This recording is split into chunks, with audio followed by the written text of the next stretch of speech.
Are worried about Justin Bieber. The 30-year-old sorry singer was spotted looking tense and hollow-eyed in New York City on Wednesday. But when you give up your manhood, I've never seen somebody recover from it.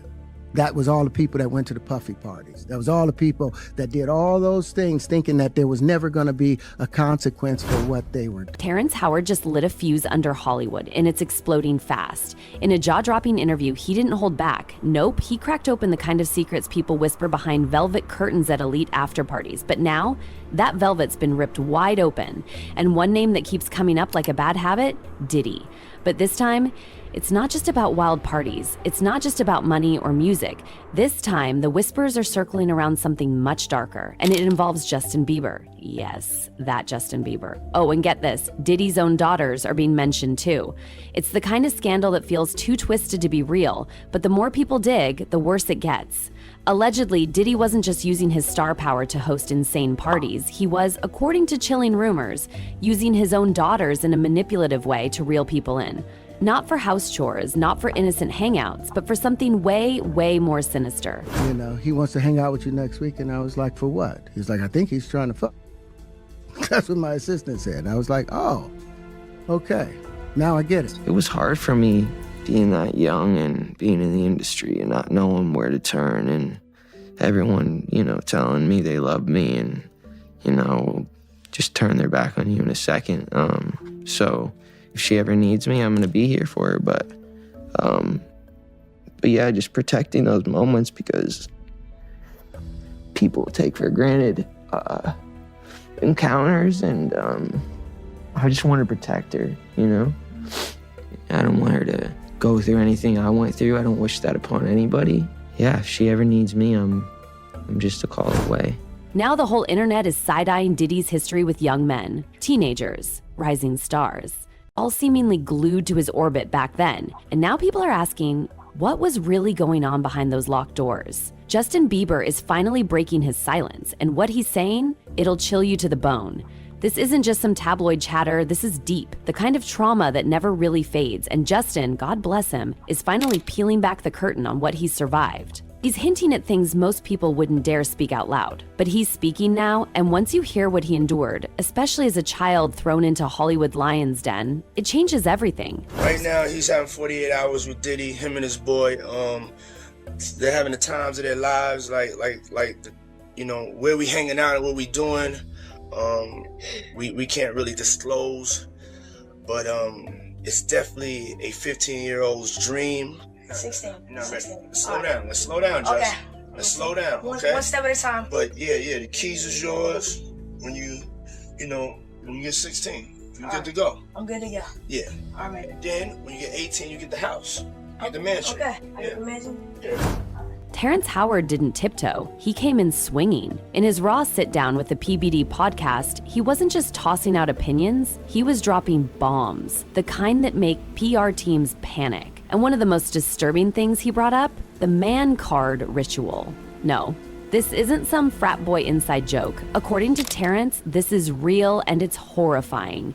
It's a dirty, soul-crushing initiation where male stars allegedly have to do things behind closed doors for the Hollywood elite just to get a seat at the table. Well, when you lose your man card, that's the only thing I can think of. You lose your damn man card. What is that? What do you mean by that?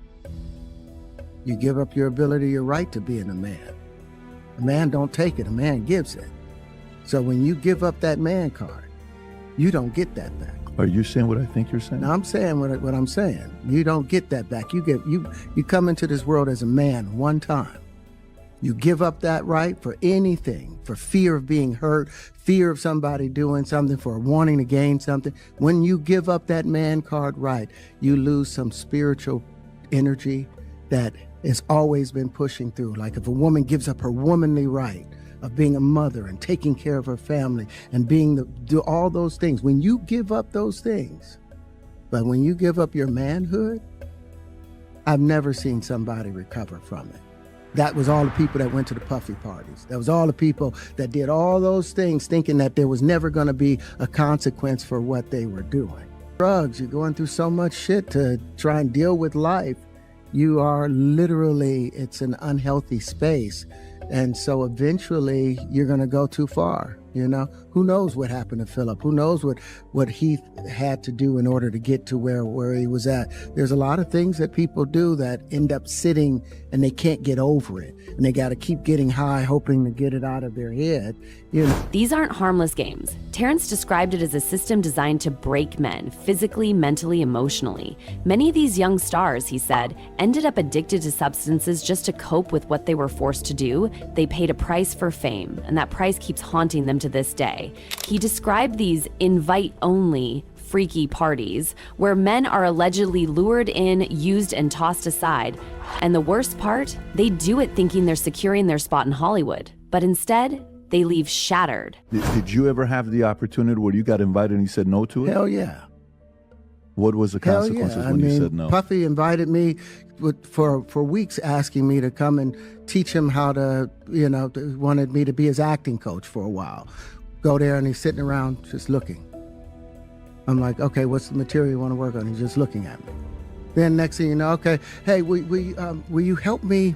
I want to hear your music. So I come over there and I play the music. And he's sitting there just looking at me, like waiting. Okay. So then my assistant was like, he wants to hang out with you next week. And I was like, for what? He was like, I think he's trying to. That's what my assistant said. And I was like, oh, okay. Now I get it. I was coming off of being in Miami a night of partying. I don't really remember what I was saying. You know what I'm saying? Would you like a reminder? Yeah, sure. Play some. Hey, yo, listen, I love it all. I love it all, man. I like when you like this, Daddy. Where you put my bag? Daddy, I like when you scrambling and scraping for shit. No. That was you. Scrambling. What? You said, I like when you do it like that, Daddy. When you scrambling and scraping for shit. Hey, man. I don't know what I was talking about. Hey. Nah. I mean, I was You don't go back and look at that stuff and laugh? I mean, it could be funny. I don't really be on it like that. You know what I'm saying? Like. And then Terrence dropped the big one. He says Diddy himself tried to lure him into that world. Yep, Diddy. It started innocently enough, or so it seemed. Diddy reached out asking if Terrence could swing by to be his acting coach. Sounds professional, right? Wrong. Terrence says when he showed up, Diddy was just lounging. Zero interest in acting. Zero preparation. The energy? Weird. It happened again. Another invite, supposedly for a music session. But again, no music, just Diddy, watching. By the third invite, Terrence's assistant clued him in. This isn't about work. Diddy's trying to hang, and not the casual kind. We're talking that kind of party. Terrence was disgusted. He didn't even want to imagine what might have gone down had he stayed longer. But then, Justin Bieber's name came up. And that's when things turned heartbreaking. Terrence hinted that Justin had already gone through the man card mess, that he'd been pulled into that same dark system. And it messed him up so bad he turned to substances just to numb the pain.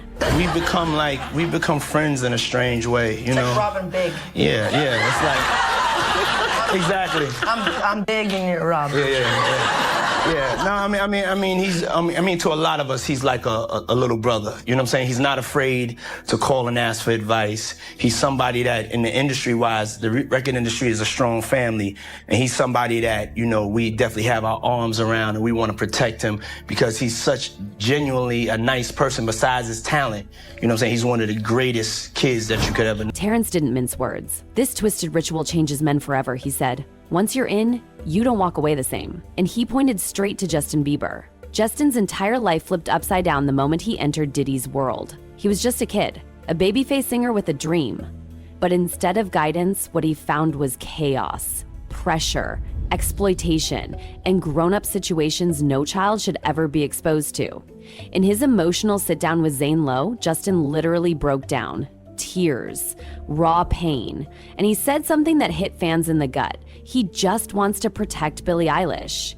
That's when everyone realized he's still carrying that trauma, and now he's trying to prevent others from falling into the same trap. Justin said it loud and clear. This toxic culture only survives because older stars keep pulling younger ones in. And guess what? That's exactly what happened to him. Back in 2008, Justin was just 14. Scooter Braun found him singing on YouTube, made a call to his mom, and boom, Justin was on a flight to LA alone. No dad, no support system, just a dream and a duffel bag. He linked with Usher, who tried to help him musically, but no one shielded him from the dark side of fame. He was handed off like an industry baton. Usher and Scooter used to call themselves Justin's swagger coaches, but what he needed was a guardian. By 2010, Justin was a global icon, stadiums, award shows, pop domination. But behind the scenes, he was just a kid surrounded by powerful adults. And not all of them had his best interests at heart. Enter Diddy. When Usher introduced Justin to Diddy, things went sideways, fast. At first, Diddy played the mentor card, but it started feeling way too intense, way too fast. Love bombing, over-the-top attention, suspicious motives. And there's video proof that shows just how disturbing it got. In one clip, Diddy brags about spending 48 hours with 15-year-old Justin. But here's the kicker. He says they can't talk about what happened during that time. Excuse us? What kind of grown man says that about time spent with a child? Diddy even called it a 15-year-old's dream, like it was some fantasy. But fans? They're calling it what it is, creepy. Around that time, Diddy was promoting his Last Train to Paris album. Justin was blowing up. Some people thought Diddy was just clout chasing, but this felt deeper, too personal, like he was trying to own Justin. And here's the thing, Diddy's been here before. In the 90s, Usher, yes, that Usher, lived with Diddy as a teen, and years later, Usher said it was one of the worst times of his life. He even admitted he'd never let his own son stay with Diddy. So why would Usher send Justin down that same path? This wasn't mentorship. It felt more like a cycle, a dark one.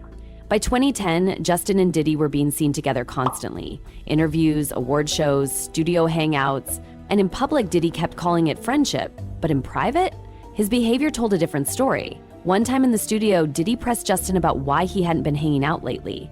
It was awkward. Justin looked visibly uncomfortable, and when a grown man makes a teen squirm like that, something's off. Diddy even offered Justin a Lambo and a house. Yes, seriously, just to hang. That's not mentorship, that's manipulation. And it didn't stop there. In a 2011 Jimmy Kimmel interview, Diddy joked that Justin knew better than to talk about what they did behind closed doors. The audience laughed then, but now, that clip feels chilling. Diddy even bragged that Justin had full access to his home. What kind of grown man gives a teenager open access to his mansion? What was really happening behind those gates? And then came the whispers. The darkest ones of all. Rumors started swirling that Diddy used his own daughters to keep Justin close. At first, people brushed it off. Too crazy, right? But after all the recent lawsuits and arrests, folks are starting to believe it.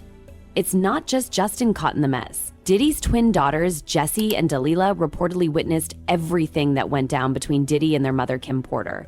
The violence, the pain, and after Kim's sudden death, those girls needed serious therapy. Even worse, Diddy's sons were named in lawsuits too.